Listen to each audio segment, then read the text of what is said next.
Hello everyone. Today we'll be getting into a new topic of multiplying polynomials. So we have learned adding and subtracting them, finding perimeter, and now we're going to look at multiplying. But before we go into our first examples, I want to recall something. So if you remember back to chapter 6 with our exponent properties, we learned that to multiply like bases, we keep the base and add the exponents. So for example, if I had x times x, both of those are really just to the first power. Whenever there's not an exponent, there's really a 1 there. And so when I multiply those, I add those exponents and get x squared. X times x squared, I add those exponents, I get x cubed. 2 plus 2, I get 4. And then when I have multiple bases, so here I have bases of x and y, I can only add the exponents of those with the same base. So here I can multiply those x's and add those exponents, and then my y will just stay there. For x squared y times xy, when I add the exponents for my x's, I get 3. For my y's, I get 2. So we're going to use that quite a bit when we're multiplying these polynomials. But for this first video, we're going to look at just multiplying a monomial and a polynomial. So remember, monomial, that just means one term.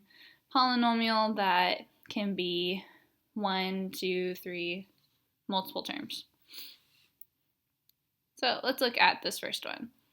I have 4 times 3x squared plus 4x minus 8.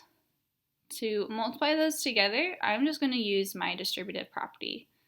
So I'm going to multiply that 4 into all 3 of these terms. So 4 times 3x squared, I get 12x squared. 4 times 4x, I get 16x. And then 4 times negative 8, I get negative 32. And that's my answer. Now let's try another one. Now this one, my monomial in the front actually has some variables with it, so this will be a little bit different. I'm still going to go ahead and multiply it into this binomial, and I'm going to use my distributive property. So I'm going to first do 6pq times 2p. So again, I really need to remember back to my exponent properties, that product property. So with my numbers, I just multiply those like normal. So I do 6 times 2 and I get 12. Now I have pq times p. Well, p times p, I get p squared, and then q just stays. And then now I need to do the same thing, but now I'm going to multiply that with negative q. So now I have negative 6. So it's really just a negative 1 out in front. So 6 times negative 1, I get negative 6. There's no other p here, so I still just have 1p. And then q times q, I get q squared.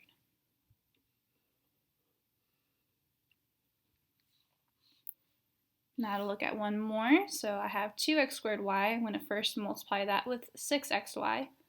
So 2 times 6, I get 12.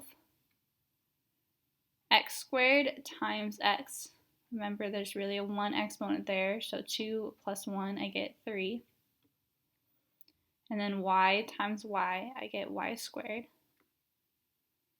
And then I need to multiply it with this second term. So 2 times 8, I get 16. X squared times x squared, I get x to the 4th. And then y times y squared, I get y cubed.